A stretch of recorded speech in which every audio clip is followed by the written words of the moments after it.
Mama, I decided to move back in, and my wife came with me. Those were the exact words that came out of my son's mouth when I opened the door on that Thursday afternoon. He didn't ask if he could. He didn't warn me ahead of time.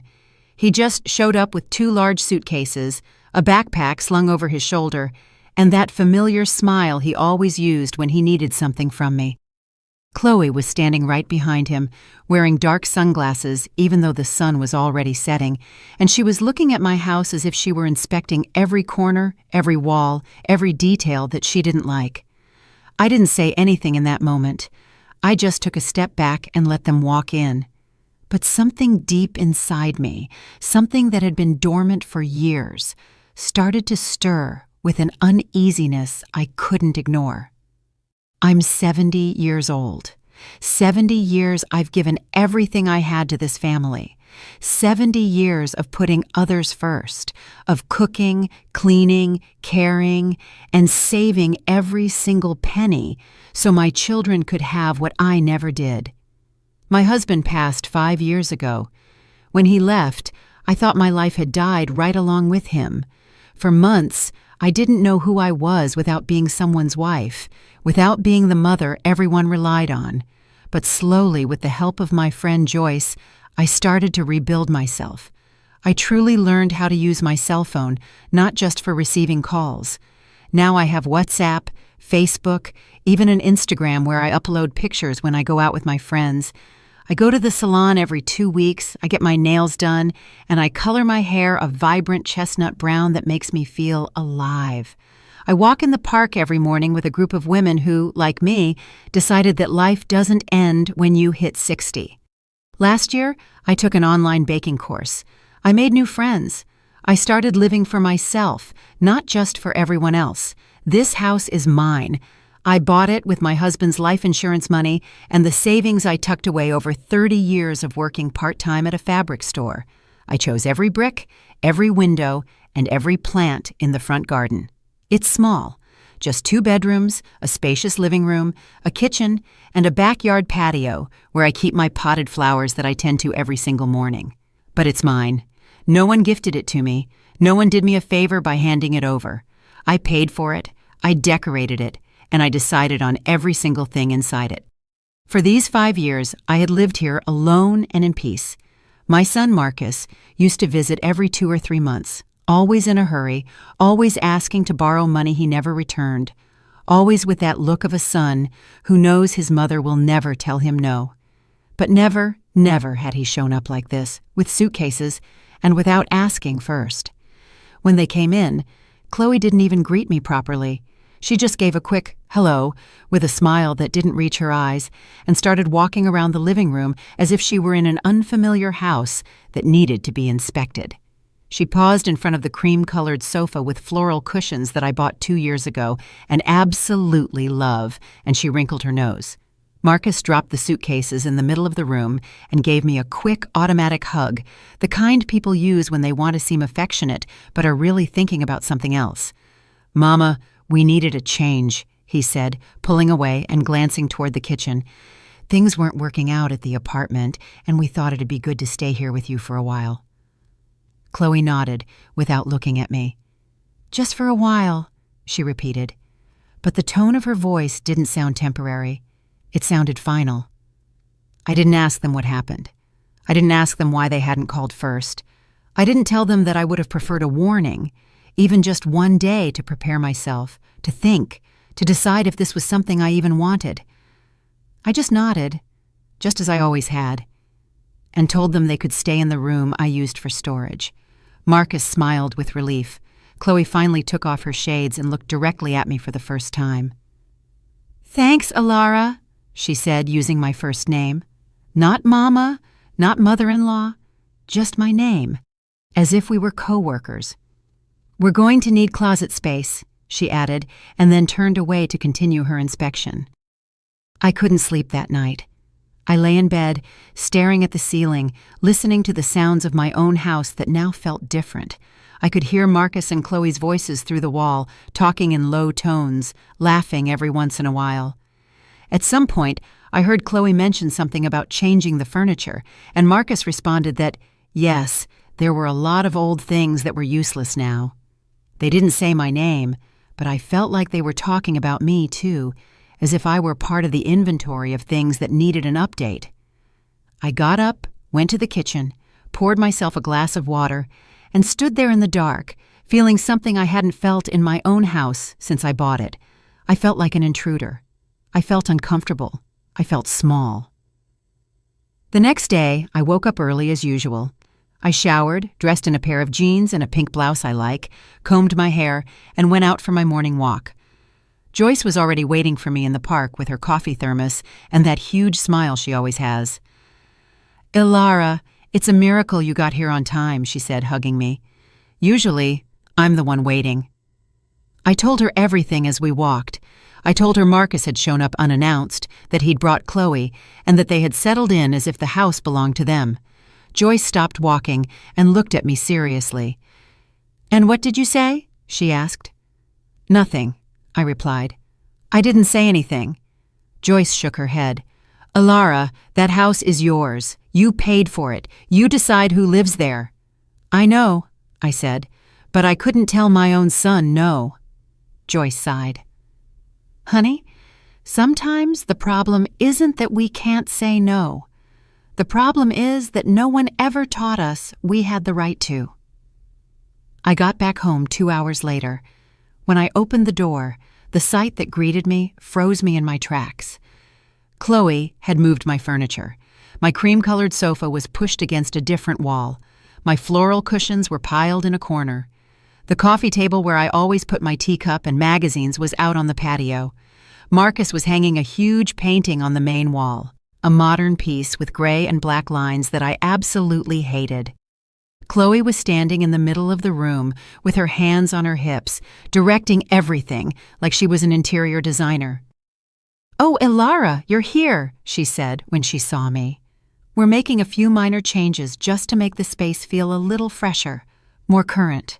Hope you don't mind." I looked at my cushions tossed in the corner. I looked at my displaced sofa.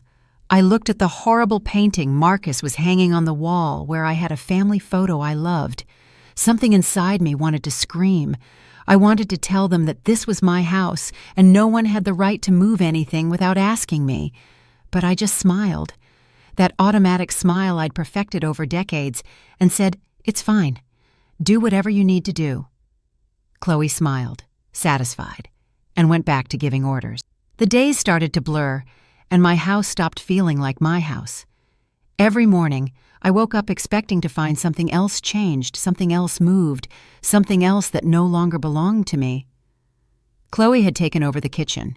She moved my plates to cabinets that were too high for me, put her own expensive pots and pans where I kept mine, and every time I tried to cook something, she'd appear with that half smile of hers and say, "Ilara, let me handle this.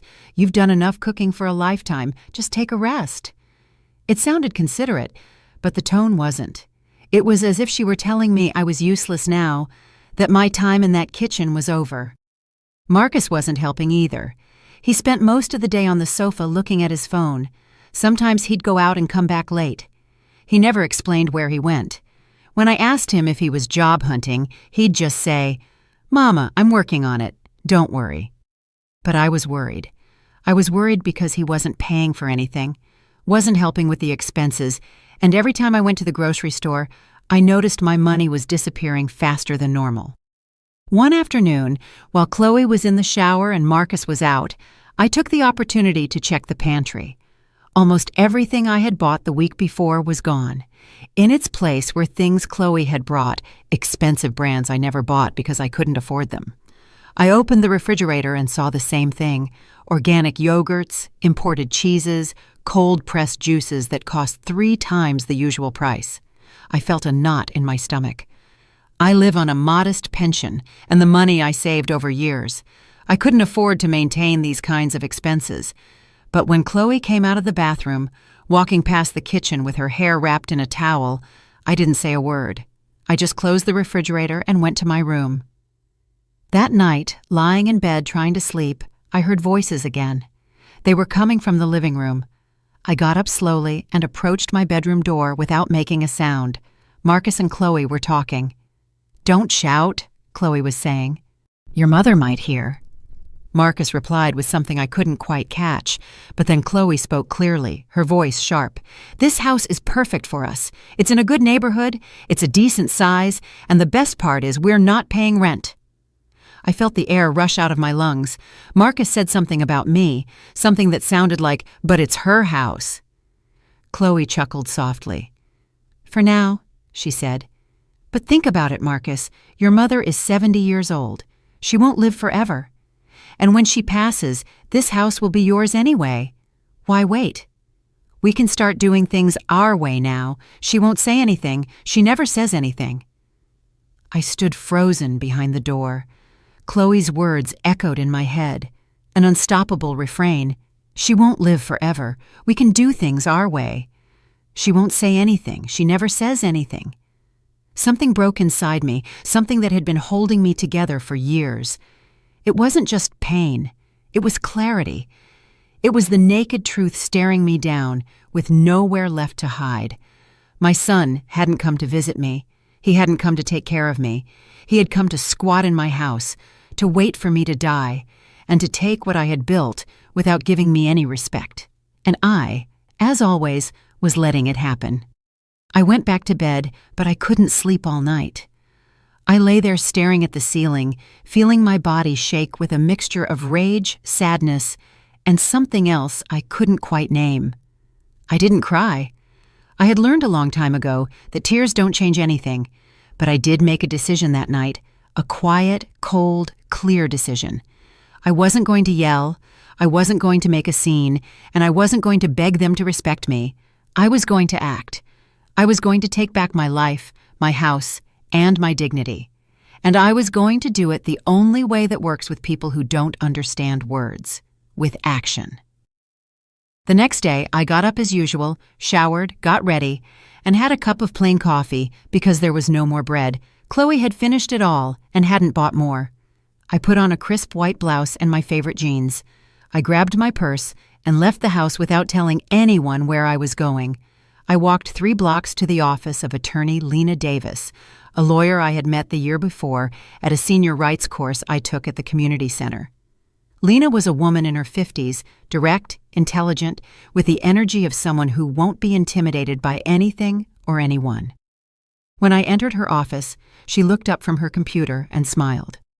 "Ilara, what a surprise. Is everything okay?" "No," I replied, sitting across from her. "Nothing is okay, and I need your help." I told her everything, every single detail.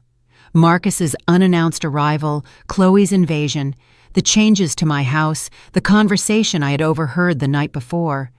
Lena listened without interrupting, taking notes occasionally and nodding her head. When I finished, she placed her pen on the desk and looked me directly in the eyes. "Ilara, is the deed to your house in your name?" "Yes," I replied. "Everything is in my name. My husband left everything to me in his will." "Good," Lena said. "That's the first thing we needed to confirm. Now, have you signed any documents lately? Any power of attorney? Any authorization? Anything Marcus or Chloe might have asked you to sign?" I shook my head. "No, nothing." Lena breathed a sigh of relief. "Perfect. Then legally, your house is still completely yours, and no one can take it from you. But we need to act fast before they try anything else." She explained everything calmly. She said the first thing I had to do was secure my important documents, deeds, birth certificates, bank papers. Everything had to be in a safe place where Marcus and Chloe couldn't get to it. She also suggested changing my bank passwords, especially if Marcus knew any of them. Then she told me about something I hadn't considered. "Cameras," Lena said. "You need to document what's happening in your house. If they're making changes without your permission, if they're acting like owners, you need proof. You can buy small, discreet cameras that record everything. If this turns into a legal matter, those recordings are going to be crucial." I nodded, absorbing every word. "And after that?" I asked. "After that," Lena said, "you're going to do something I know will be hard for you, but it's necessary. You're going to confront them, not with screaming or drama. You're going to tell them calmly and firmly that they have to leave. And if they won't go peacefully, we will force them out legally with a court order if necessary. I left Lena's office with a clear plan in my head and a strange feeling in my chest. It wasn't happiness, it wasn't peace, it was determination. For 70 years, I had let others decide for me, let others take what they wanted from me without asking. I had smiled when I wanted to scream. I had accepted when I wanted to refuse. I had kept silent when I had so much to say. But that was over. The woman who walked out of that office was no longer the same woman who had opened the door days ago and let her son walk in without question. I got home with a pharmacy bag in my hand. Inside, there were no medicines. There were 2 small security cameras I had bought at an electronics store near Lena's office. The clerk explained how they worked, how they connected to Wi-Fi, and how I could watch everything on my cell phone in real time. I felt strange buying them, as if I were doing something wrong, as if spying on my own house were a crime.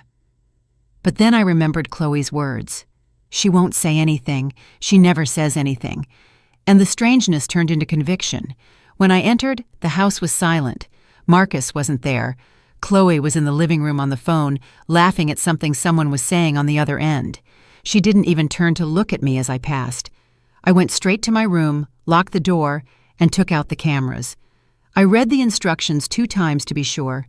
I installed the app on my phone, connected the cameras to the Wi-Fi, and waited for the green signal that indicated everything was working.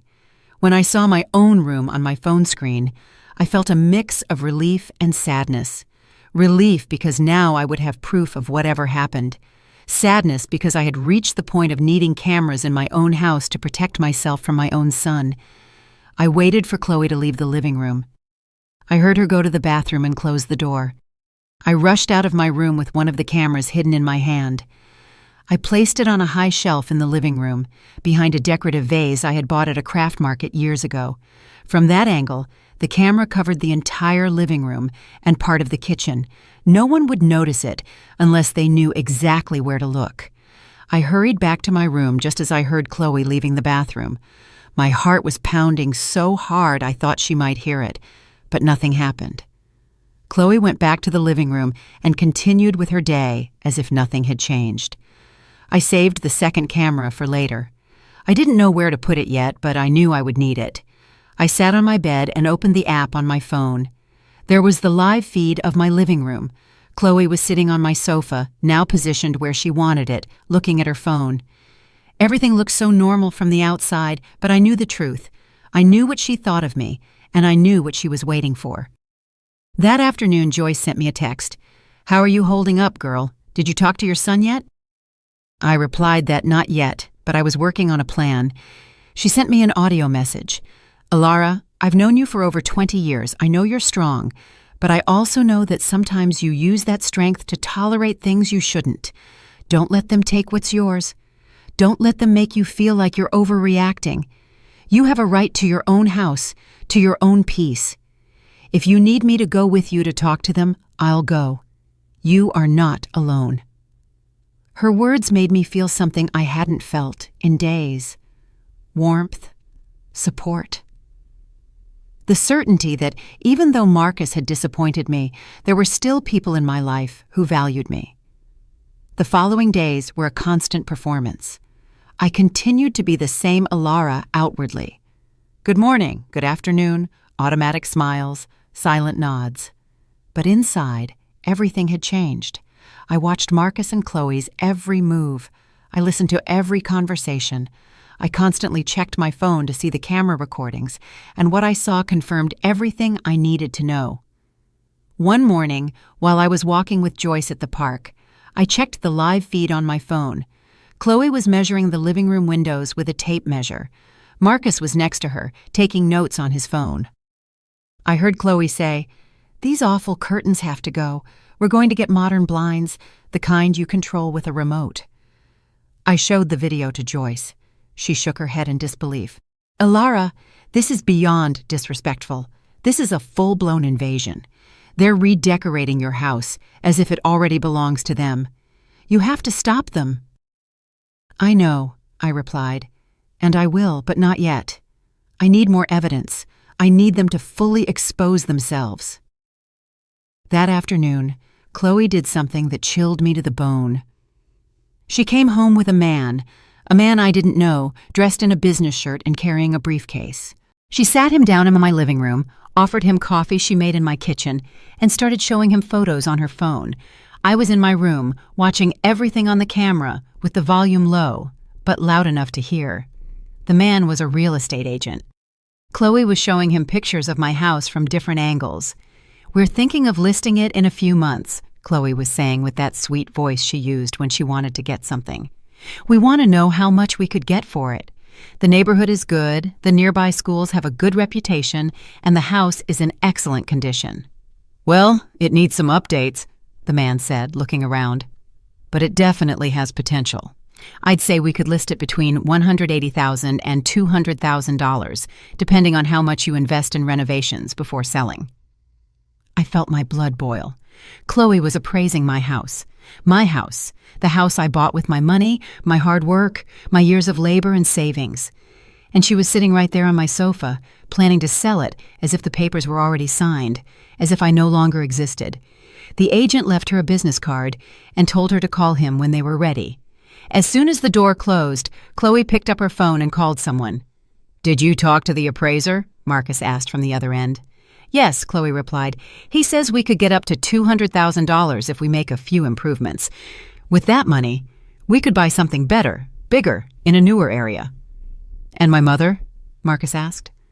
Chloe sighed, as if the question were an annoyance. "Marcus, we've talked about this. Your mother will be fine. There are very nice senior living residences for people her age, places where she'll be looked after, where she'll have company, where she won't have to worry about a thing. It'll be better for her, too. You know that." Marcus was quiet for a moment. Then he said, "Yeah, you're right. It's best for everyone."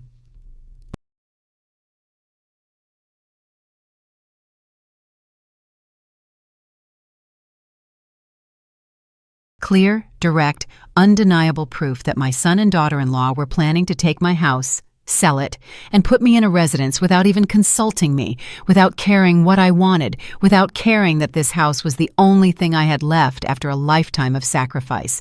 I didn't have dinner with them that night. I told them I wasn't feeling well and was going to rest. I closed my bedroom door and sat on my bed with my phone in my hand. I sent the video to Lena. She replied in minutes. "Alara, this is gold.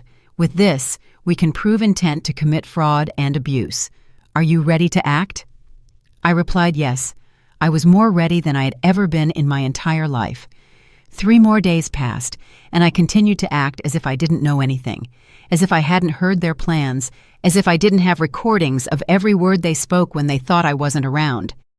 I still got up early, made my coffee, went for my walk, and returned to a house that looked less and less like mine every day.